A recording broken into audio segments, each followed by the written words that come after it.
할렐루야. 이렇게 명절인데 그 만사를 다 제쳐놓고 또 이 자리에 오신 우리 성도님들 환영합니다.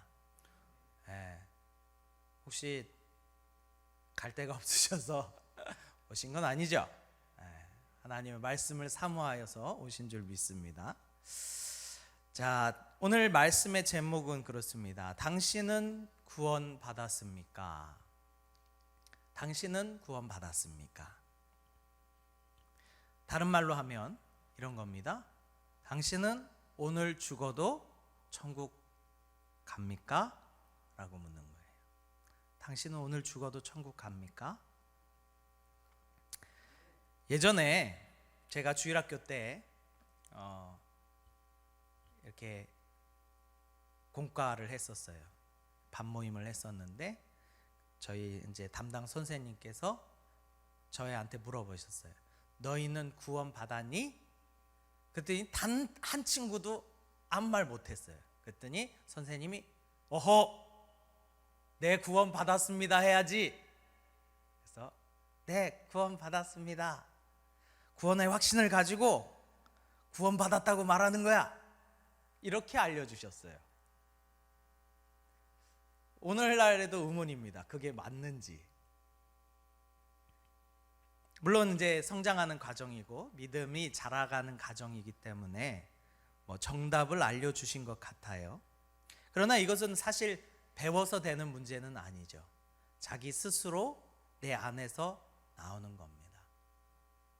나는 구원받았구나. 나는 오늘 죽어도 천국 가겠구나. 그런데 언제부턴가 아무도 저에게 그런 질문을 하지 않습니다. 제가 목사가 됐기 때문에 그렇습니다. 그런데 목사가 되었다 그래서 이 질문이 필요 없느냐? 필요하다라는 것을 깨달았어요. 당신은 구원받았습니까? 오늘날 교회는 더 이상 교회에서 성도들에게 이 질문을 하지 않습니다. 당신은 구원받았습니까? 때로는 성도들 간에서도 서로 이것을 묻지 않습니다. 당신은 구원받았습니까? 이게 어느 날부턴가 거꾸러워졌어요. 어느 날부턴가 확신이 사라졌어요. 어느 날부턴가 잘 모르는 일이 됐어요. 왜 이렇게 됐을까? 제가 어렸을 때 기억에도 부흥회 때 목사님이 여러분 구원받았습니까? 그러면 아멘! 막 천장 뚜껑이 떨어져 나간 줄 알았어요. 그렇게 막 확신을 가지고 이야기를 했는데 오늘날에는 그 누구도 당신 구원받았습니까? 라고 묻지 않습니다. 특히 장로님, 권사님들한테 누가 장로님 구원 받으셨습니까? 권사님 구원 받으셨어요? 라고 안 묻죠. 어떻게 보면 예의가 아니라고 신뢰라고 생각하기도 하는 것 같아요. 그런데 그 질문이 필요 없습니까? 목사가 되면, 장로 권사가 되면 그 질문이 필요가 없습니까? 필요하다라는 거예요. 그 질문이 필요하다라는 거예요. 누가 저에게 목사님 오늘 당장 죽으면 천국 갑니까? 아무도 안 물어보죠. 당연하다고 생각하는 걸 수도 있어요. 그러나 수없이나 많은 목사들 중에 이것에 대해서 대답 못하는 목사도 있을 수 있다 이 말이에요. 확신이 없어서 내가 오늘 죽어도 천국 갈지를 몰라서. 만일 누군가가 저에게 그렇게 질문하다면 그 좀 심각하다 생각이 들어요. 왜냐하면 그렇게 안 보이니까 물어본 건가? 어떤 꼬맹이가 와서 장로님한테 장로님 구원 받으셨어요? 라고 물어보면 화들짝 놀라셔야 돼요. 내가 그렇게 보이나 보다. 많은 사람들이요 누군가를 쫓아갈 때는요 확실한 사람을 쫓아갑니다. 그렇지 않겠습니까? 내가 갈 방향, 이것이야말로 진짜야 라고 확신하는 사람을 더 쫓아가지 않겠습니까? 그런데 영혼의 문제, 영혼의 구원의 문제를 다루는 교회에서 지도자들이 확신이 없다. 때로는 장로님들, 권사님들이 이것에 대해서 확신이 없다. 그러면 문제다라는 거예요. 문제다라는 거예요. 내가 오늘 죽으면 천국 갈 수 있을까? 문제다라는 문제. 많은 사람들이 보기에 야, 진짜 저 목사님만 쫓아가면 난 천국 갈 수 있을 것 같아. 야, 저 장로님처럼만 신앙생활하면 당연히 천국 갈 수 있을 것 같아. 저 권사님과 함께하면 나는 구원받을 수 있을 것 같아. 그런 모습들이 우리한테 막 보여져야 되지 않겠습니까? 여기서 아멘이 나와야 되는데요. 주여, 그런 모습이 우리 모습 가운데 막 뿜어져 나올 때 사람들이 진짜 예수가 있나 보다, 진짜 천국이 있나 보다, 진짜 하나님이 있나 보다 라고 믿지 않겠습니까? 나도 모르겠고 너도 모르겠고 우리가 어디로 가는지도 모르겠고 누구를 쫓아가야 되는지도 모르겠고, 만일 교회가 그렇다면 영혼의 문제를 다뤄야 되는 이 교회에서 그렇게 확신 있게 먼저 있던 자들이 끌고 가지 못한다면 우리가 어디로 가겠습니까? 그 믿음이 우리를 구원할 수 있겠습니까? 이런 확신이 가득 차 있는 곳이 바로 교회가 되어야 되는 줄 믿습니다. 그래서 고린도후서 13장 5절에 사도 바울이 고린도 교회를 향하여 이런 말씀을 합니다. 우리 같이 한번 읽겠습니다. 시작. 너희는 믿음 안에 있는가? 너희 자신을 시험하고 너희 자신을 확증하라. 예수 그리스도께서 너희 안에 계신 줄을 너희가 스스로 알지 못하느냐? 그렇지 않으면 너희는 버림받은 자니라. 버림받은 자들은 어떤 자인가? 오늘 이 고린도후서 3장 13장 5절에 보니까 믿음 안에 있는가 너희를 시험하고 너희를 확증하라. 근데 어떤 시험으로 확증하라는지는 안 나와요. 근데 사도 바울이 이렇게 얘기했을 때 우리가 한 가지 봐야 되는 관점은 뭐냐면 믿음 안에 있는가 확인하냐는 거예요. 자신을 시험하나 안 시험하냐 그 전에 앞서서 너희는 믿음 안에 있는가를 날마다 확인하느냐는 말이에요. 그것이 우리에게 필요하다라는 거예요. 날마다 내가 믿음 안에 있는가. 그러니까 어떤 사람이 버림받습니까? 내가 날마다 믿음 안에 있는가 확인하지 않는 사람. 그 사람 스스로에게 이대로 괜찮은가?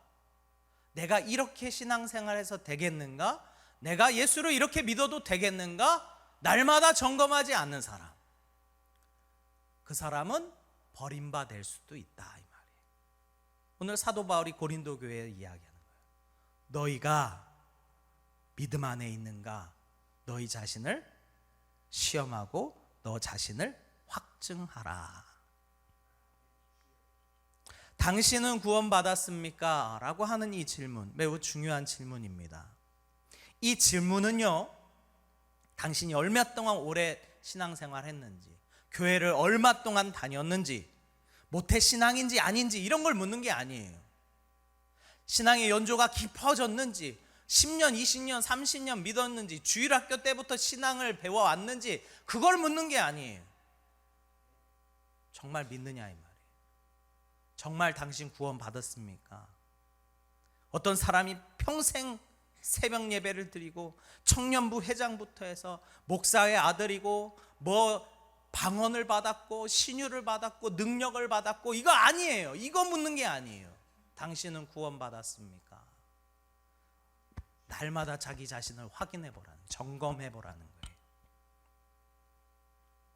그래서 날마다 당신은 구원받았습니까? 라는 이 질문을 자신에게 하는 사람, 날마다 확인하는 사람, 그 사람은 버림받는 것을 피하게 되는 줄 믿습니다. 우리가 잘 생각해 봐야 될 게 그런 거예요. 신앙생활을 오래 하면 믿음이 좋아집니까? 생각해 보세요. 신앙생활을 오래 하면 믿음이 좋아집니까? 사실은요, 믿음은요, 신앙의 길이와는 상관이 없어요. 물론 어떤 사람은 성화의 과정을 통하여 점점 하나님을, 예수님을 깊이 알아가는 사람도 있어요. 그러나 모든 사람이 그러느냐? 그렇지 않아요. 어떤 사람은 그 긴 신앙생활이 그 사람에게 독이 되더라, 이 말이에요. 독. 신앙을 점점 잃어버려요. 그 처음에 뜨거웠던 마음은 다 사그러진 채 쪼그라져서 주님이 계신지 안 계신지도 모른 채 허덕이는 사람들이 교회 안에 얼마나 많냐, 이 말이에요. 정말 신앙이 오래되면 10년, 20년, 30년 후면 우리 이 자리에 계신 분들의 믿음이 더 좋아집니까? 확신할 수가 없어요. 이게 믿음이라는 것은 신앙의 길이와 상관없다, 이 말이에요. 만일 직분이 그 사람을 구원한다면, 오늘 이 자리에 계신 우리 권사님들, 장로님들 계신데 그 직분이 그 사람을 구원합니까? 저는요, 때론 그 직분이 그 사람을 무너뜨리는 것도 봤어요. 신학교를 가면요, 신학하고 예수 안 믿어요. 제 동기는 신학하고 채소 장사를 해요. 물론 신앙생활은 하지만 어떠한 직분이 그 사람을 구원하지 않습니다. 오히려 그 직분 때문에 이 질문을 스스로 못하는 거예요. 당신은 구원받았습니까? 내가 목사인데, 내가 장로인데 당연한 거지 라고 생각하지만 그 안에 아니다, 이 말이에요. 아니다. 진짜 그렇게 생각하십니까? 그 직분이 그 사람을 구원시키지 않아요. 우리가 너무나도 잘 아는 사실 아닙니까? 실제로는 어떤 장로님은 그 신앙생활을 오래 하신 후에 하시는 말씀이 잘 모르겠다 라고 하시는 분들도 있어요. 오늘 본문에 보면 두 사람에 대해서 예수님께서 비유로 말씀하십니다. 바리새인과 세리입니다. 주님께서 보시기에 바리새인은 어떤 사람인가? 그것을 9절에 적어 놓으셨어요. 우리 9절 같이 한번 읽어볼까요? 시작. 또 자기를 의롭다고 믿고 다른 사람을 멸시하는 자들에게 이 비유로 말씀하시되. 자, 바리새인에 대하여 말씀하시는데 그는 어떤 자냐? 자기를 의롭다 믿고 다른 사람을 멸시하는 자래요. 근데 이 바리새인이 하는 행위들을 보면 대단합니다. 오늘 말씀에도 보면 딱 광장에서 자기 따로 딱 서서 기도합니다. 하나님이여, 나는 다른 사람들과 같이 토색과 불의와 간음하지 않습니다. 저는 시간을 정하여 하나님 앞에 금식하며 소득의 11조를 항상 드리며 저 세리와 같지도 않습니다. 그리고 실제로 바리새인은 의롭게 행동합니다. 철저하게 행동합니다. 그에게 온통 드러나는 것들은 다 올바른 행위들입니다. 그렇기에 이 올바른 행동이 잘못됐다는 게 아니에요. 예수님께서는 이 말씀 앞에 전제로 깔아둔 게 있어요. 무엇이냐면 자기를 의롭다고 믿는 자들. 이 바리새인에 대하여 자기를 의롭다고 믿는 자들. 우리가 마지막 심판대에 섰을 때에 가장 비참한 사람이 누굴까요? 예수를 아예 안 믿었던 사람? 그 사람은 비참하지 않습니다. 안 믿었으니까. 엄청 안타까워하는 사람이 있을 거예요. 교회 앞집에 살았던 사람. 교회 다닐걸. 그리고는 지옥 가겠죠. 그런데 더 안타까운 사람들이 있어요. 어떤 사람입니까? 예수를 위해 평생 살았다고, 헌신하며 봉사했다고 생각했는데 천국에 못 갔을 때 그 사람이 제일 안타까운 거예요. 왜 그런 사람들이 생겨납니까? 오늘 바리새인도 마찬가지죠. 그 시대의 서기관들, 대제사장들, 장로들 다 마찬가지였어요. 예수님께서 엄청 책망하셨죠. 그 이유가 무엇입니까? 자기를 의롭다고 믿는 자들. 자기를 의롭다고 믿는 자들. 하나님도 알고 교회도 다녔고 세례도 받았고 항상 마음 가운데 언젠가는 구원받겠지. 하나님이 나를 택하지 아니하면 누가 나를 택하겠는가? 내가 이렇게 하나님을 위해서 했는데 하나님께서 이 정성 보시지 않겠는가? 그리고는 그렇게 막연히 기대하다가 지옥 가는 사람들. 우리는 이것을 다른 말로 종교행위라고 합니다. 종교행위. 우리가 너무 잘 아는 말씀이 있죠. 마가복음 7장 21절에서 23절인데요. 우리 같이 한번 읽어보겠습니다. 시작. 나더러 주여 주여 하는 자마다 다 천국에 들어갈 것이 아니요 다만 하늘에 계신 내 아버지의 뜻대로 행하는 자라야 들어가리라. 그날에 많은 사람이 나더러 이르되 주여 주여 우리가 주의 이름으로 선지자 노릇하며 주의 이름으로 귀신을 쫓아내며 주의 이름으로 많은 권능을 행하지 아니하였느니까 하리니 그때에 내가 그들에게 밝히 말하되 내가 너희를 도무지 알지 못하니 불법을 행하는 자들아 내게서 떠나가라 하리라. 이 말씀을 보면 이 사람들, 주여 주여 하는 사람들이 행위가 없었던 사람들이 아니에요. 그렇지 않습니까? 나름 믿음을 가지고 행위를 했어요. 대충이 아니라 어마어마한 능력도 나타났어요. 선지자 노릇도 하고요, 귀신도 쫓아내고요, 주의 이름으로 많은 권능도 행했어요. 그런데 이 사람들이 인정받지 못했어요. 왜 그럴까? 이 사람들은요,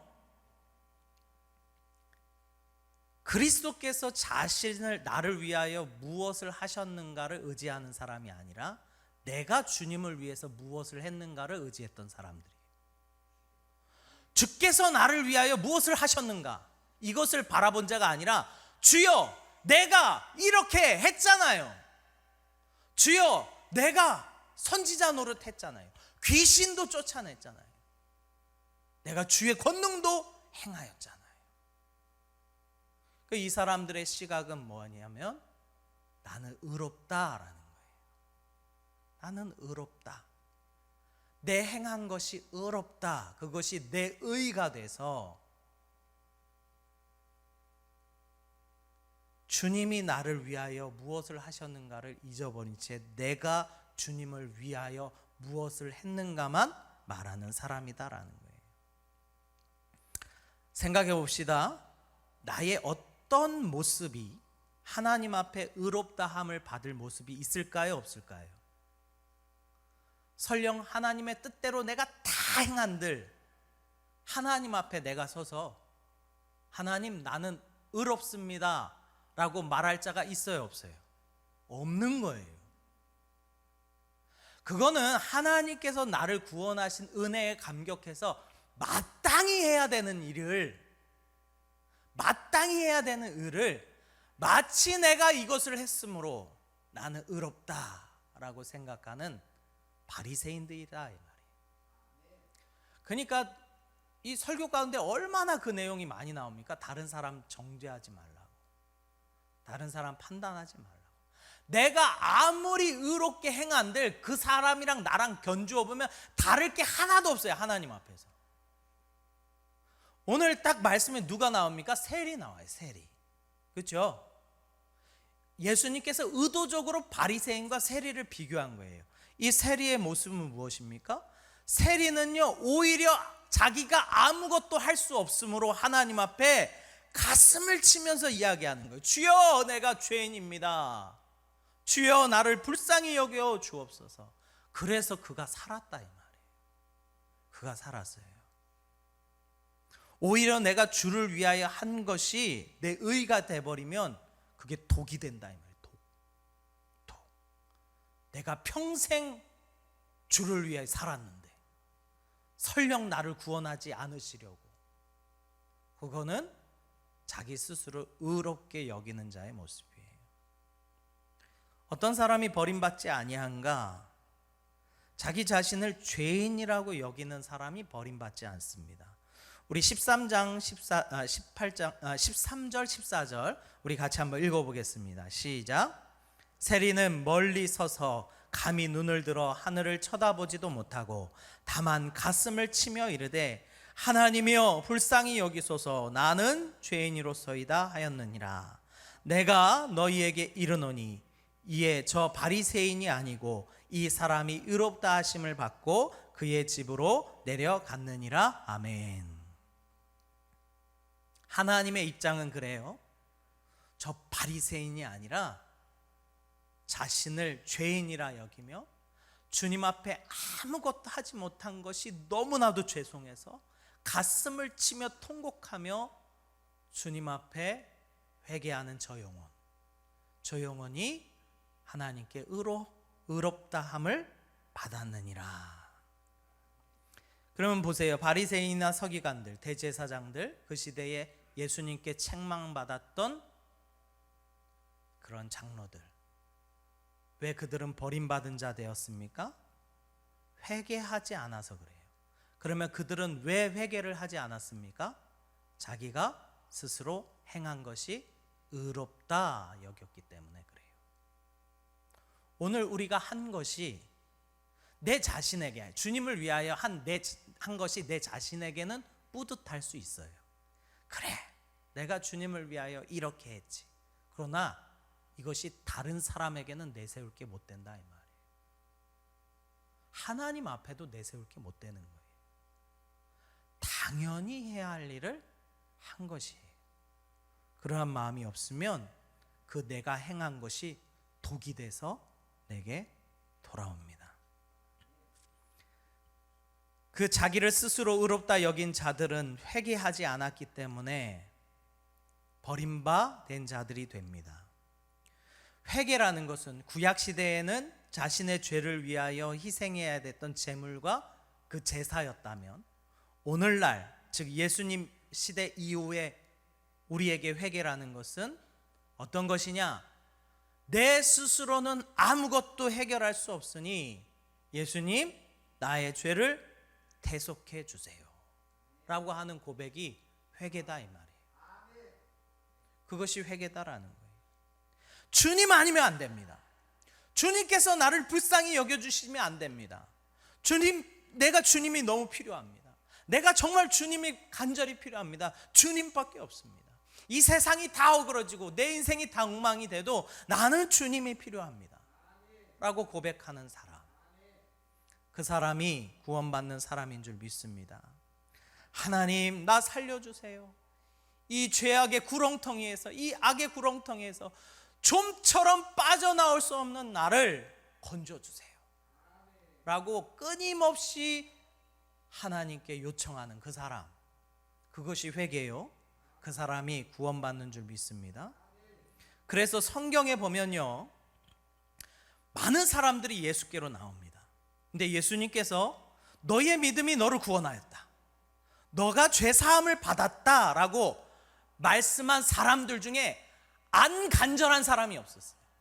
다 간절했다. 이번에 내가 예수님을 붙잡지 못하면 나 끝장난다 라고 생각하는 사람들, 그 사람들이 예수님 앞에 죄사함을 받았다, 너의 믿음이 너를 구원하였다, 이 칭찬을 듣는다니까요. 간절함으로. 그러니까 간절함이 없는 사람, 주님을 향한 간절함이 없는 사람은 다시 한번 자신을 생각해 봐야 돼요. 내가 진짜 구원받은 사람인가? 진짜 구원받은 사람들은 성경에 보니까 다 간절함이 있더라고요. 간절함. 우리 중에 누가 죄에서 자유하겠습니까? 누가 그 죄를 끊어낼 수 있겠습니까? 이 땅 가운데 있는 사람 중에 그 누구도 죄로부터 자유라는 사람이 없어요. 그러니까 우리가 잘 생각해야 되는 게, 우리가 죄를 지어서 지옥 가는 게 아니에요. 그 죄를 해결해 주실 그분을 못 붙잡아서 구원을 못 받는 거예요. 그 죄를 해결해 주실 그분을 붙잡지 않아서 그 사람이 구원받지 못한다 이 말이에요. 그것이 무엇으로 나타납니까?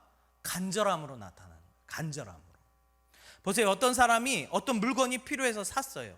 막 부모님을 쫄라서 샀어요. 그 물건을 샀는데 열어보지도 않고 쓰지도 않고 며칠 동안 그냥 굴러다니다가 창고에 처박혀서 잊혀졌어요. 생각해보세요. 그러면 그 사람은 그 물건이 간절했던 거예요? 안 간절했던 거예요? 그 물건이 필요했던 거예요? 안 필요했던 거예요? 안 필요했던 거예요. 근데 우리가 예수님을 이렇게 취급한다 이 말이에요. 예수님을 우리가 이렇게 취급해요. 예수님을 믿는다는데 무엇을 믿는 겁니까? 우리의 삶 속에 예수님이 전혀 안 필요해요. 그렇지 않습니까? 그렇게 간절하지 않아도 그냥 세상 잘 돌아갑니다. 내 인생 잘 돌아가요. 딱히 그렇게 생각보다 예수님이 필요하지 않아요. 그러지 않습니까? 저만 그런 겁니까? 우리 생각해 봐야 돼요. 믿는다고 하는데 묻지도 않고 구하지도 않고 죄를 지어도 회개하지 않고 하나님의 말씀도 하나도 안 궁금하고 성경에 뭐가 기록되어 있는지 궁금하지도 않고 관심도 없고 읽지도 않고 기도도 안 해요. 그러면 그 사람은 예수님이 사실 안 필요한 거예요. 그렇지 않습니까? 우리의 믿음은 간절함에서 나온 줄 믿습니다. 간절함에서 나와요. 그 사람의 믿음은 간절함에서 나오는 거예요. 우리가 아까 읽었던 말씀 고린도후서 13장 5절을 다시 한번 읽어보도록 하겠습니다. 시작. 너희는 믿음 안에 있는가 너희 자신을 시험하고 너희 자신을 확증하라. 예수 그리스도께서 너희 안에 계신 줄을 너희가 스스로 알지 못하느냐? 그렇지 않으면 너희는 버림받은 자니라. 자, 오늘 말씀 제목과 같이 여러분 구원 받으셨습니까?